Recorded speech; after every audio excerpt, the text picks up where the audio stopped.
Jeg står ved bagindgangen ved Frederiksberg Rådhus. Det er vestsiden, og der er seniorsurf dag oppe i borgerservice. Og det kunne jeg godt tænke mig at se, for det lyder meget spændende.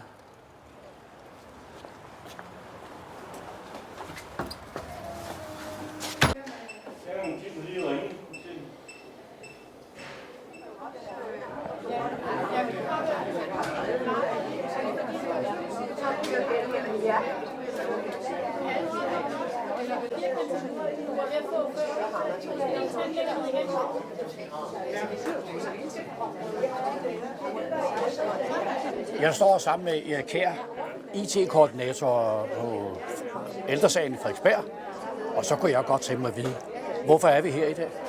Vi er, fordi vi har seniorsurfdag. Seniorsurfdag er for personer, som ikke tidligere har været på internettet, der får en chance for at komme herop og under kyndig vejledning gå ind på internettet og prøve at se, hvad det er for spændende ting, man kan finde derinde. Ja. Hvad er det folk, der aldrig har været på internettet før, for eksempel? De fleste af dem har faktisk ikke været på internettet før. Aha. Så det vi gør, det er, at vi hjælper dem og sætter dem ind på nettet og prøver at finde et eller andet spændende derinde.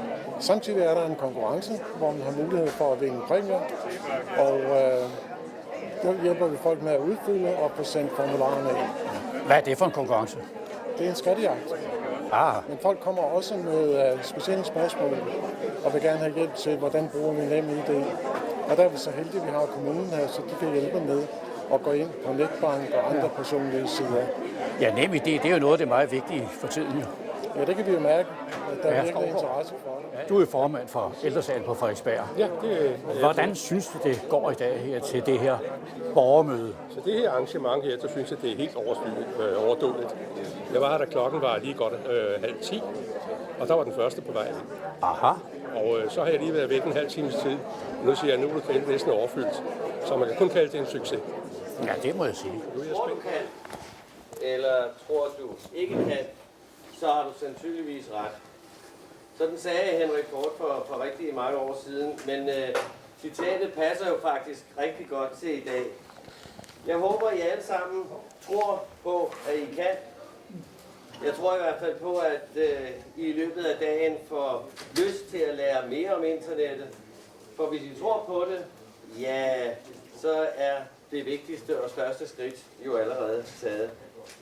Først og fremmest fordi I har taget imod invitationen til at komme her i dag, men også fordi der er dygtige medarbejdere rundt omkring i grønne trøjer og fra frivillige fra Ældresagen, der er villige til at hjælpe jer. Og så skal jeg sige, der er ingen dumme spørgsmål. Det skulle da lige være dem, der ikke bliver stillet. Så spørg en gang til, hvis det er nødvendigt. Husk på, teknologi, det er altså til for vores skyld. Det skal hjælpe os, og det skal støtte os, og det skal absolut ikke skræmme os. En af dem, der har knækket koden til internettet, jamen det er skuespillerinde. Hvor er du, Lisbeth? Ja. Det er skuespillerinde og instruktør Lisbeth Dahl. Lisbeth, du er ambassadør for Seniorsurf, og jeg er rigtig glad for at kunne byde dig hjertelig velkommen her i Borgerservicecentret på Frederiksberg Rådhus. Og tak i øvrigt til alle jer, der er kommet her en rigtig god og lærerig dag i det, jeg kan se er rigtig godt selskab. Værsgo. Men efterhånden lærte jeg det. Så mistede jeg lidt interessen for det igen, fordi jeg tænkte, hvad skal jeg bruge det til? Det kan de andre gøre for mig og sådan noget. Naboen, som man måske er uvenner med, men så kan man jo blive gode venner igen. Og så siger man, hjælp mig lige med det, sæt den op, som det hedder, sæt den i gang, så jeg bare skal trykke på en knap. Og så gjorde jeg det, og jeg havde sådan et stykke papir ved siden af mig, ligesom sådan en strikkeopskrift eller en bageopskrift. 1. Tænd computeren. 2. Hvis den ikke virker, så sæt den i stikket. 3. Det er fuldstændig idiotsæt. Og jeg kan heller ikke huske, hvad knapperne hedder, det kan jeg heller ikke stadigvæk. Så efterhånden så lærte jeg, og så begyndte jeg med at lægge kabale, fordi jeg synes, det var sjovt. Og så kommer man lidt ind i det der med at lægge kabale, så går man lidt videre og lidt videre.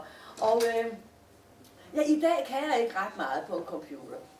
Men jeg kan det, som jeg har brug for. Og hvis jeg skulle komme i en situation i mit liv, hvor jeg skal bruge et eller andet, whatever det nu kunne være, jamen så går jeg så hen og lærer det. Ikke? Jamen der er hjælp alle steder, til, hvor I kan komme hen og blive hjulpet med det rundt omkring. Jamen, jeg ville bare spørge en af mine børn. Ikke? Det er derfor, jeg fik så mange, for jeg tænkte, i dag så skal jeg lære den computer, så er jeg nødt til at have mange børn.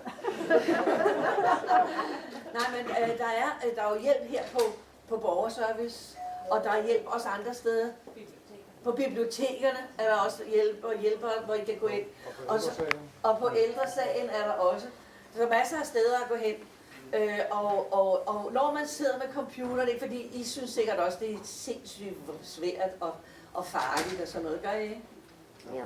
Ja, det er skræmmende af helvede til, ikke? Ja, jeg kan love, at der kan ikke ske en skid, altså. Intet kan ske. Der sker man bliver ikke lam, og huset brænder ikke, og børnene bliver ikke narkomaner. Der sker intet. Der kan kun ske det, at det, der står på skærmen, forsvinder væk hen et andet sted.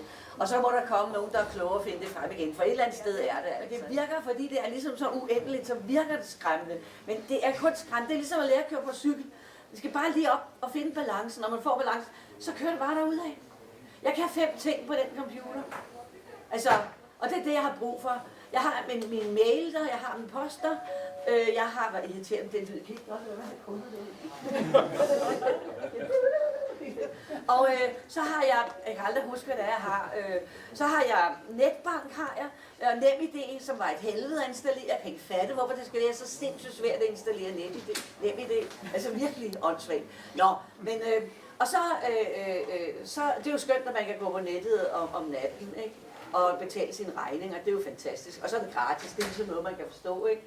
Og så har jeg købt tøj, det er farligt. Jeg køber tøj på nettet i udlandet, få de lækreste designer-ting, I tror er løgn. Måske skal man lade være med at gå ind og se for meget på det. Så har jeg været på auktion på nettet, og jeg har købt dagligvarer.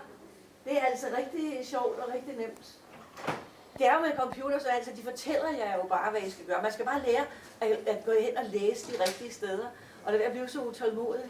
Så er du på Facebook? Jeg er på Facebook, ja. Det er der også mange, der synes er farligt. Det er det ikke. Man går på Facebook, og så fortæller man kun det til Facebook-siden, som man ønsker at fortælle. Ikke? Oplysning om en selv. Man kan jo blive og sige, at man hedder Gerda, og man er 32 år gammel og sådan noget. Nej, så havde jeg sgu nok ikke Gerda. Allerede der knækkede filmen. Og så fortæller man kun det til Facebook og skriver kun det på Facebook, som man ønsker, at andre mennesker skal vide. Og hvis man vil have fat i folk privat, så kan man gå op og læse op, hvor der står besked, tror jeg nok det. Jeg kan ikke huske, hvad det hedder, for jeg kan ikke huske, hvad det sådan noget hedder. Men jeg ved bare cirka, hvor det er.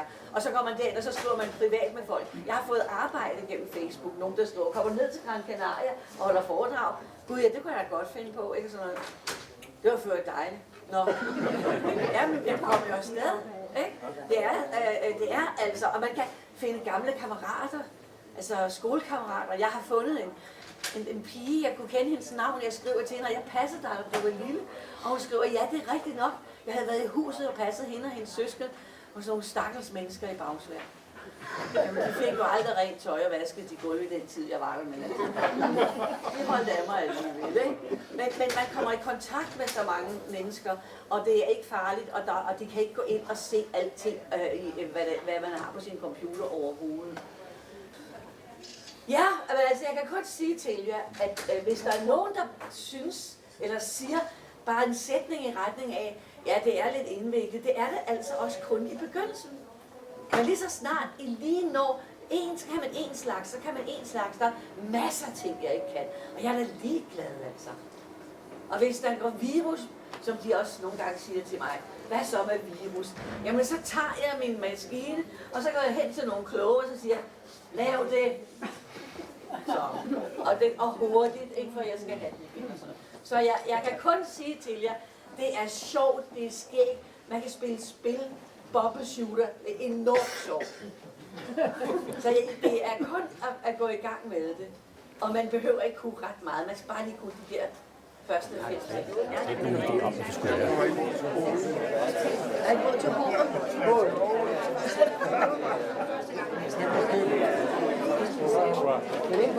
Der har vi jo.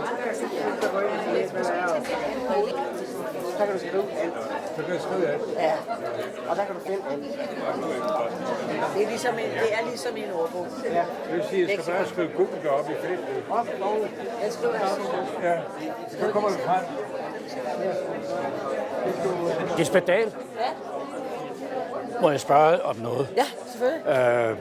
Ja, vi kommer det var fordi, vi skal ved at lave sådan et småfilm ind til vores hjemmeside derinde. Ja.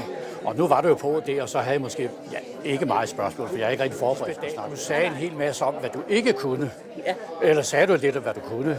Men er der noget, der hedder kurser, tror du? Har du været på sådan noget? Nej. Aldrig nogensinde? Nej. Ja, fordi der findes jo masser af kurser. Ja, det ved jeg godt. At der både- findes masser af kurser rundt omkring på Ja. her borgerservice og ældresagen og på bibliotekerne. Ja, og det har du aldrig prøvet. Nej, Der kan du bare se, datastuerne. man kan altså godt få det lært, uden at direkte være på kursus. Jamen, jeg gik bare stille og roligt frem alt efter, Ja, hvad jeg havde brug for, og hvad jeg synes var sjovt. Børnene sagde, at du skal også prøve det, Ja. og du skal også gøre sådan, og så. Så sådan har jeg gjort det. ja. Men jeg kan se, at du sidder her og mundrer dig med noget computer. Hvad er grunden til, at du kommer her? Det er fordi, at i fremtiden, så skal vi ældre jo prøve at finde ud af, at der kommer ikke sådan nogle breve fra kommunen mere til os. Det hele det kommer til at foregå på EDB, og det er jeg har jeg meget lidt forstand på. Ja. Det er jo ikke noget, jeg har brugt. Jeg har jo bare fået breve fra kommunen, og så hvis der er noget, så har jeg henvendt mig i kommunen. Nu kan man så gå ind på EDB og se, og når det drejer sig om, og så maile tilbage til dem og give dem svar, eller hvis der er nogle problemer, for eksempel. Ja, kurser til den slags jo. Ja, altså jeg går jo kurser. Jeg går nu til EDB i ældresagen. Ja, Og det er jeg meget, meget glad for. Ja. Men der har jeg meldt mig til e-mail og så internet. ja. Og jeg har gået det flere gange, men det er ligesom om, at jeg bliver sgu nødt til at lære det, fordi jeg sidder jo ikke hver dag med computer. Nej. Det har jeg tænkt mig, at jeg skal gøre. Ja. Fordi det drejer sig om, når du sidder med, det er, hvis du sidder bare en time hver dag, så lærer du meget. Og man skal ikke være bange for det der computer, for du kan ikke gøre noget galt. Det kan du ikke. Og jeg synes, det er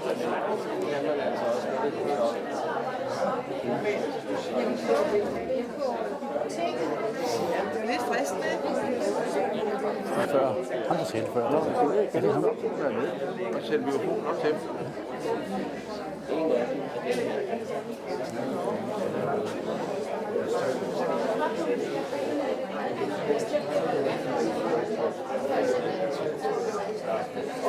Det her er ligesom en skrivemaskine, så kan man skifte det ud med skrivemaskine.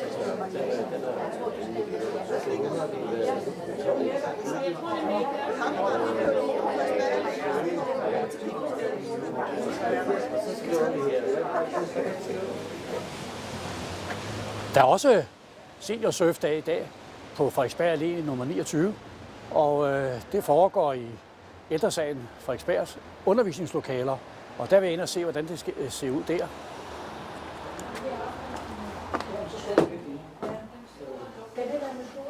Den sletter ordet bogstavet efter. Ja, den er lidt svær, den der. Hvad laver du her?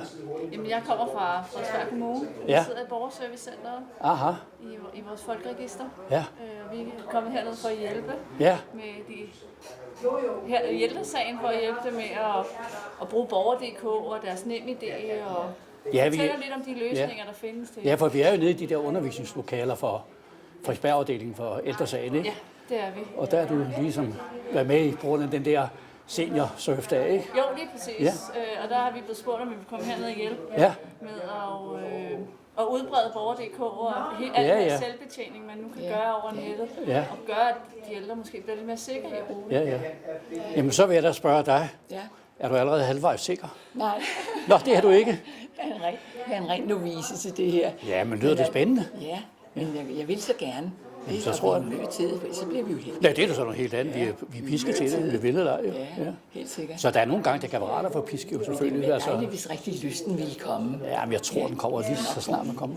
Det er jo lige så snart, man får prøvet det. Min erfaring. Lige snart man får prøvet, så kommer der succeser. Så får man lyst Og til så, mere. ja, så bliver det. Så til sidst så råber man efter, hvad er der med? Hvad kan jeg mere?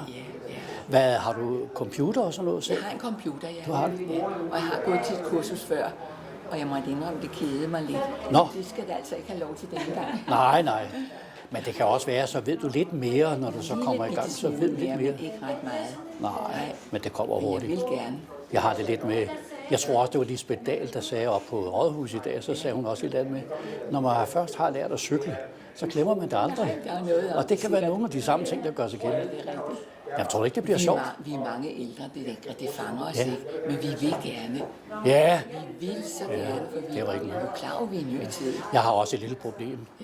Jeg tror, jeg har sagt det før en gang i dag, det er, jeg kan ikke koge vand, uden det brænder på, så jeg skal også. Hvad sker der?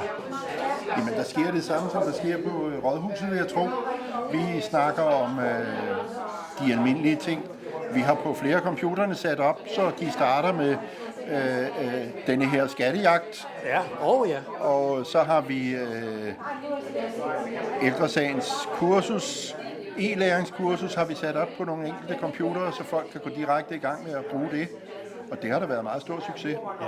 Har der været mange nybegyndere eller ikke brugere overhovedet? Der har været rimelig mange nybegyndere og ikke brugere. Der har så også været en del af dem, som egentlig skulle være startet på kursus i dag, det vi har udskudt en uge på grund af. Ja vel.